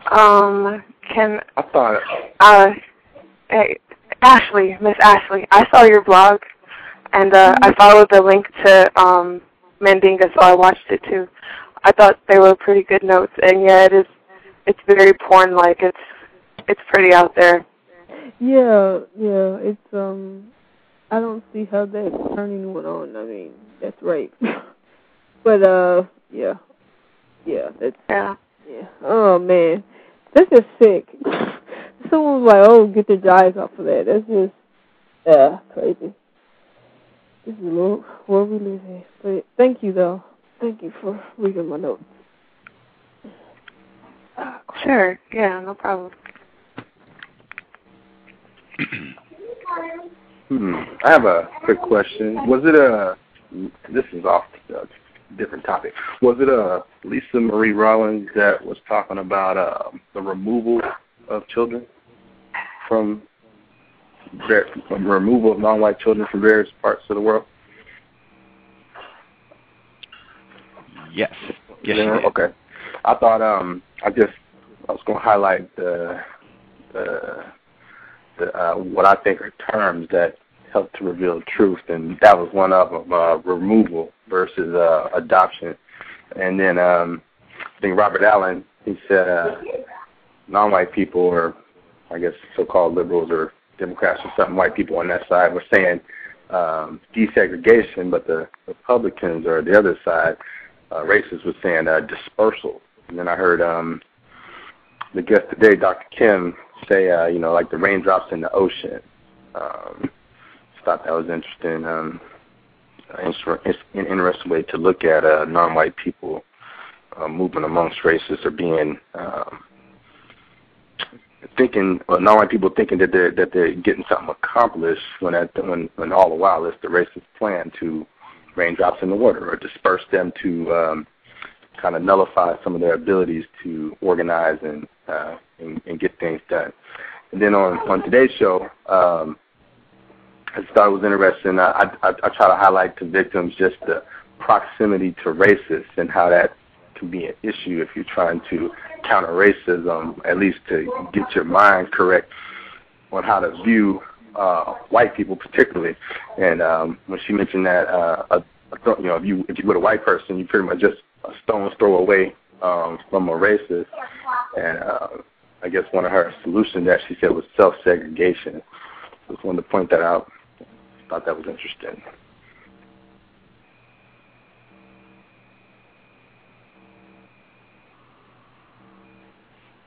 I agree. Importance of terms, big time importance. I thought that was a nice illustration that I think Robert Allen used on Friday. I think he said dispersing, was it? Dispersing the non-white people as opposed to integrating the non-white people. Mm-hmm. And I think, Dr. Kim, I think she pretty much said the same thing in terms of the raindrops, so that they just get lost in amongst the other white people, suspected racists. Excellent. Just paying attention to words and how white people are able to just use terms to manipulate things and convey ideas. Very important. I know somebody called in at 206. Person called in at 206. You're on. I did want to throw in really quickly. I saw a message. They didn't know what the cowbells meant. I'm not going to explain it anymore. You'll have to go back and check out the broadcast from February 26th. Lauren Ashley, Gus T Renegade, explain the significance of the cowbell, what that means. You're going to keep hearing it. You would have heard it today. You would have heard it today at least 5 times.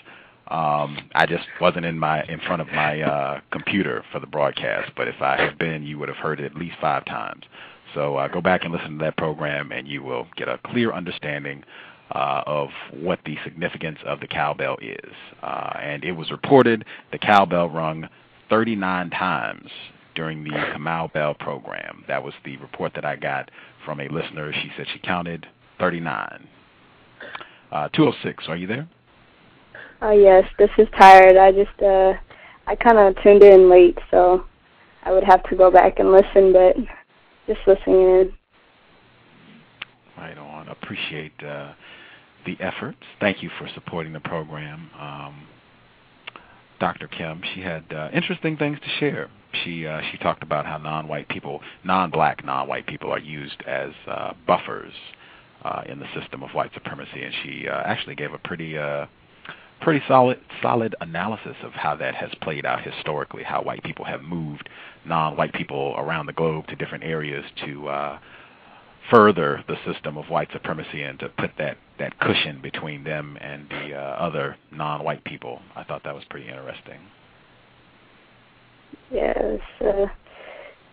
One non-white person shared with me that being Asian is like looking at the glass ceiling but not really getting to it. But yeah, I would have to agree that they do that really well. Lots of confusion. Excellent means of causing confusion. I am tired. She sent me a link for a non-white person, black female, who does. I think she does tons. She does music. She does poetry. She writes about racism, white supremacy. And I was saying that I don't see. Well, I guess I can ask you all, since there are a lot of females on the line. Do you all see images of non-white females, black females, who I guess would be so-called militant, taking an aggressive stance against racism, white supremacy? Do you see images of that? Can you think of non-white females, black females that you would say this is a non-white female, a black female that has taken an aggressive stance against racism? Besides, like, in comparison to Sister Soldier, I would say that she's pretty, what'd you say, militant about it? I don't know what that means, but yeah, she Right. does aggressively try to let non-white people know that it's a problem and that we need to get our head straight and try to look at it instead of being emotional about it, so.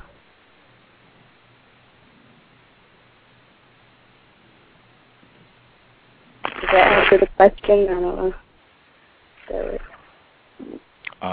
Do you see any other examples of non-white females, black females, taking that stance against racism publicly? No.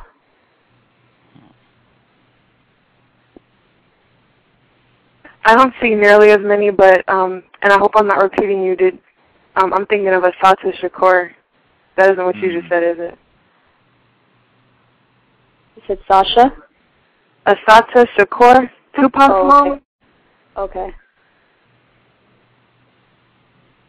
Yeah. Not nearly as many as the male voices that I hear about it, but there are a few on YouTube too. I'm trying to remember what this sister's name is. She's got locks, and she's got one video called "White Supremacy Sucks," and she's pretty popular on YouTube. I can't remember what her name is off the top of my head, though. Yeah. The sisters seem to talk a lot more about building within ourselves, building internally, like it's like, yeah, the white supremacy is there, but, let's get ourselves together and kind of build for ourselves, That's what I've noticed about it.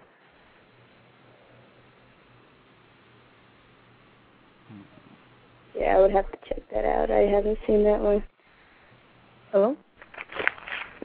Yes, we can. Was that Lauren Ashley? No, I haven't heard him. Yeah, this is Lauren Ashley. No. Yeah, no. Except the people, except to people that was mentioned. No, I haven't noticed any. But then again, I don't know a lot of a lot of people that come on the show I don't know of, so I can't really. I guess I'm not a good resource for that. So.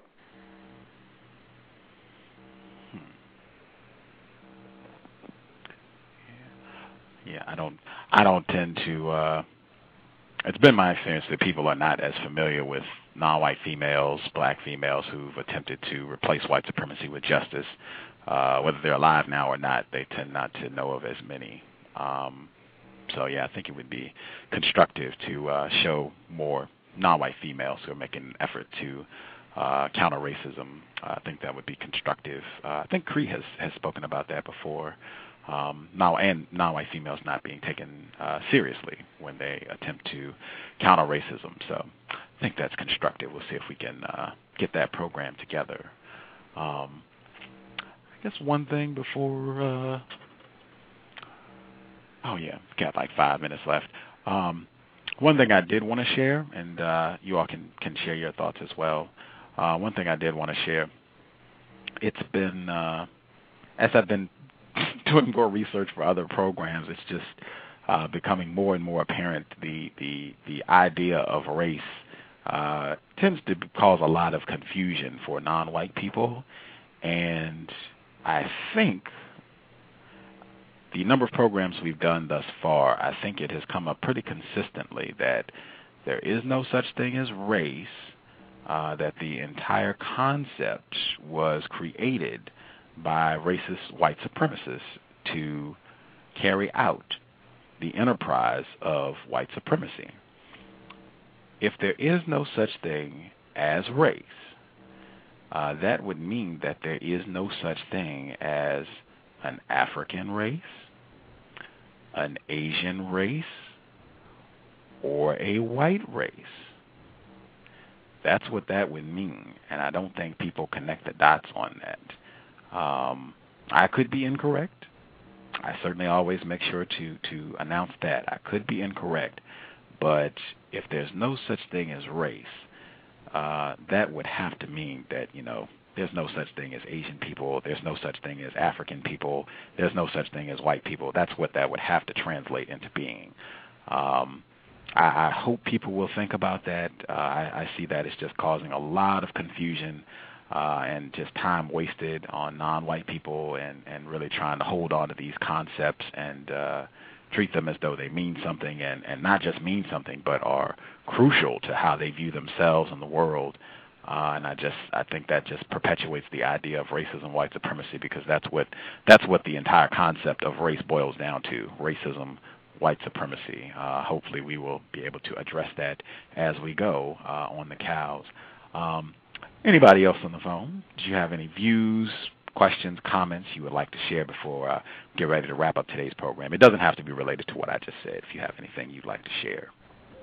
Well, do you mind elaborating, I guess, give a little bit more clarity? I can't really put a question together, but about what you just said. I mean, what's the confusion around, I guess, non-white people, or are you saying the confusion is non-white people have a view that there is no such thing as race, and then that would lead to thinking that there, I guess, logically no such thing as white people or non-white people or something like that? Can you explain that or elaborate that a little more? The confusion that I'm seeing is that at least people verbally will indicate, I understand race is a construct of racism, white supremacy. They will at least verbalize they got that. They understand that part. It's like, okay. They do not then expand on what that means. What are the ramifications of that being true? That racism, white supremacy has created this idea of race, which is false. No biological meaning at all. All this is people white people who practice racism, white supremacy, have made up these labels for categorizing people in order to mistreat them. People will say they understand that. They got it. They know that's what race means. Got it. But it does not translate into this notion of so-called black pride or so-called Asian pride. Well, wait a minute. This is still based on the fundamental notion of race, which is racism, white supremacy, that there is such a group as the black group, the black race, or that there is such a group as the Asian race or the Latino race, or how many other groups we got at this point, the biracial race, and they just seem to keep adding on more categories, that people will say and acknowledge that there is no such thing as race. White people who practiced racism made this concept up, but they will still come back and hold on to it tightly as though it's a crucial aspect of who they are, to say, well, I belong to the black race. I was like, well, if these categories are made up, then there is no such thing as the black race or the Asian race.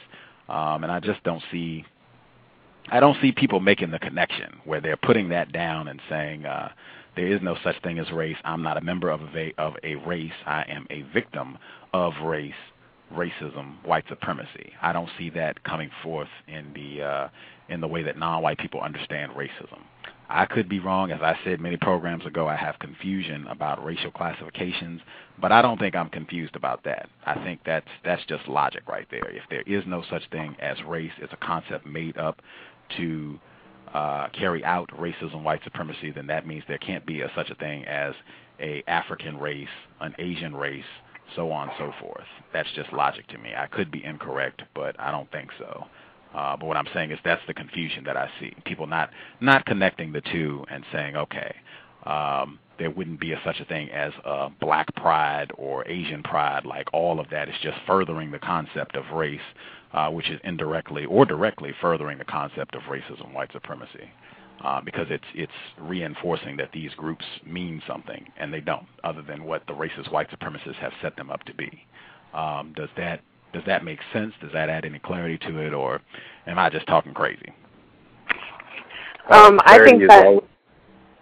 I was just going to say clarity is always good. It's always constructive to provide clarity. I appreciate that.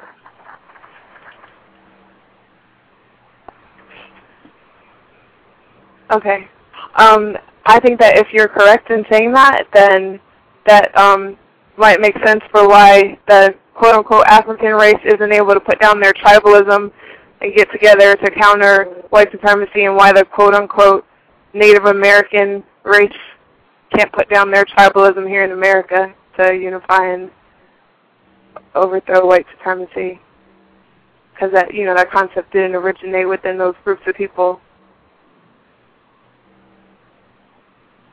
Yeah, I think white people have put that out there to just confuse non-white people from focusing on race when it comes to white people, but not amongst each other, if that makes sense. Like, so that white people don't have to acknowledge that they do practice white supremacy. Like, race is socially constructed. It's not really there, but, I mean... But you're correct, there shouldn't be a black or an Asian race or some other race if race was a social construct and not.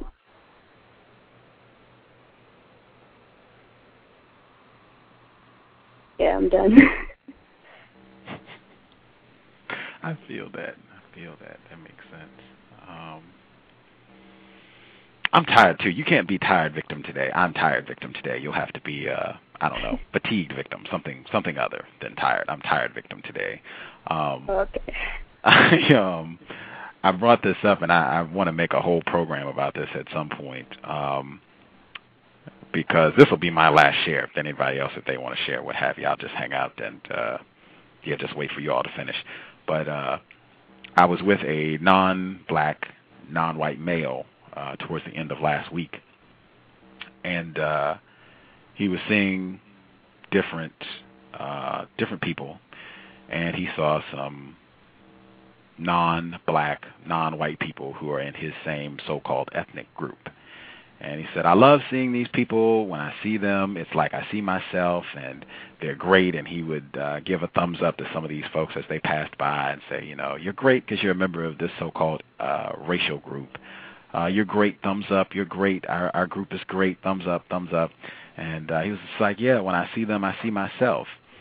And I thought about that after he left, and I just took some time, and I said, wow, that's really That's why I don't have my keyboard. I would hit my double whammy. That's why as a black male, I get a double whammy because you have been programmed by racist white supremacists directly and indirectly to relate to people through a racial category.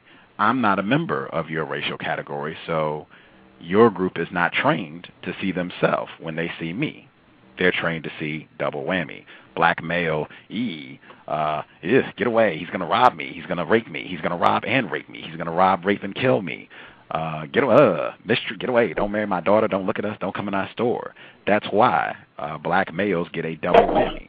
And this plays out, across the board. And the people that it helps more than anyone else are the racist white supremacists. As long as people are thinking in those terms about how they see the world, about how they see people, that just continues to support racism, white supremacy, because none of it is based, there's no truth to any of it.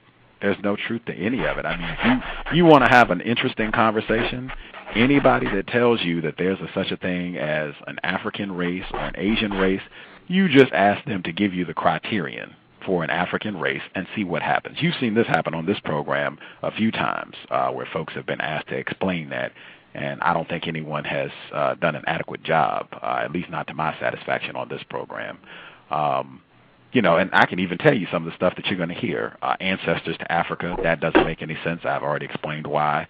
They'll say that you do some of the same things. Now, once they start doing that, you really are in trouble, because if you say that black people are spiritual or black people believe in Jesus or whatever else you think it is that so-called African people, black people do, the moment you find 5 of them who don't do those things, are they thrown out of the race? Or do we have to change the categories again? And if you should find some people who are not so-called black, but they do all of those things that you listed, are they now black? I just haven't seen that go anywhere, and I've seen that be the same across the board for every group except white people. Those have been the only folks who can give me an explanation for what that means that makes some sort of sense within the system of white supremacy. Everybody else, they're just, it changes day by day. Some of them even acknowledge that they don't know what it means to be black or African, but they will kill you if you try and tell them, hey, maybe you should think about putting that black pride stuff down. And, just thinking about replacing white supremacy with justice. They will bury you with all the other Negroes that they love and tell you are a great part of the African tradition, Shaka Zulu and Patrice Lumumba and Steve Biko and, everybody else. But, yeah, that's my rant. We'll hopefully do a more cogent program on that down the road, because I do think that's a huge problem. And, it's exactly what racist white supremacists want us to do, hold on to the death to racial categories and how we see ourselves. So that'll be down the road. That's my final comment. Feel free, share your own thoughts on whatever. I'll just sit quietly.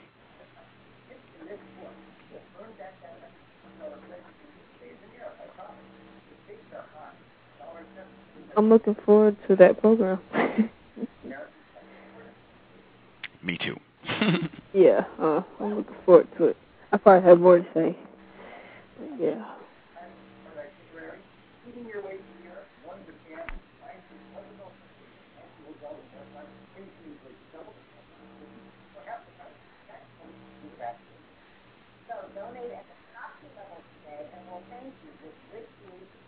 Nothing to share? Anyone? Anything to share? Anything?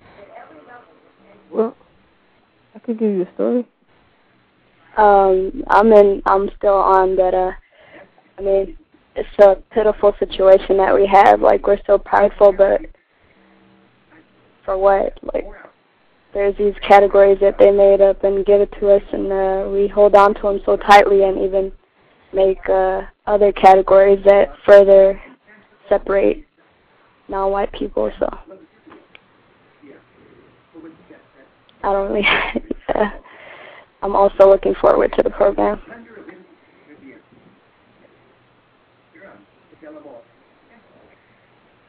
You guys there? Mhm. Yes, I'm here. Okay. I'm listening.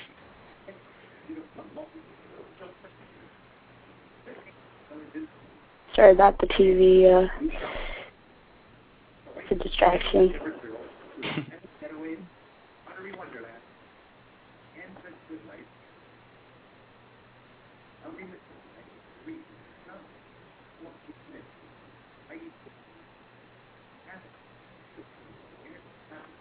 Hello? Yes, ma'am. We can hear you. What are you doing? I'm sorry, yeah, I'm done. Oh, no, not you. Not you. I'm talking to him. Because I know I say nothing. Oh, yeah, I told you. I'm done. I've said everything I have to say. Replace white supremacy with justice. I'm just hanging out in case you all want to share. If you don't, that's fine. We can wrap things up. But if you want to share anything, feel free. No, I'll save my story for the program. She's saving her story. Yeah. It's a cool story. Well, it's cool anyway. Drinking moment. That'll be a moment in racism.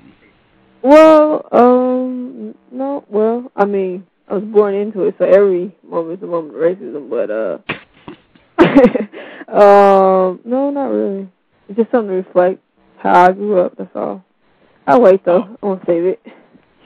Okay. Next time out. Did anyone else share anything? Thoughts, stories, complaints, gripes?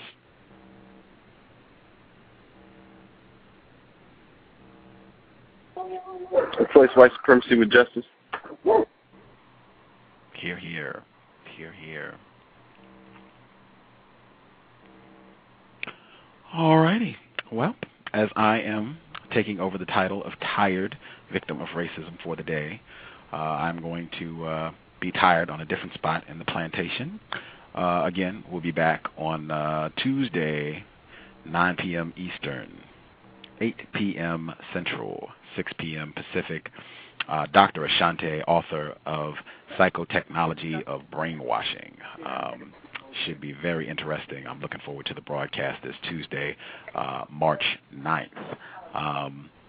Replace white supremacy with justice as soon as possible. As I said, I will hopefully be able to get that broadcast on racial classifications. And really, if I could give out homework, go back and listen to the program with Ian Hani Lopez.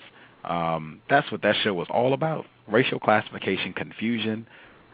Excellent homework assignment. Go back and check that program out. He explains why race, the whole concept of race, is nothing but a tool to reinforce the system of white supremacy, that white people have pretty much just made this up willy-nilly as they go, have changed it from week to week, month to month, just whatever we say it is, that's what it's going to be, and making it stick. So go check that program out. It aired in August of 2009. And get the book as well, the book that Professor Lopez wrote, White by Law, and that'll be, wow, connecting the dots. Professor Ian Hani Lopez, Professor Robert Allen, and today's guest, Dr. Elaine Kim, all University of California Berkeley faculty members. There you go. Context of white supremacy, replace white supremacy with justice. Gus T Renegade and Justice signing out. We'll be back on Tuesday, March 9th. Thank you.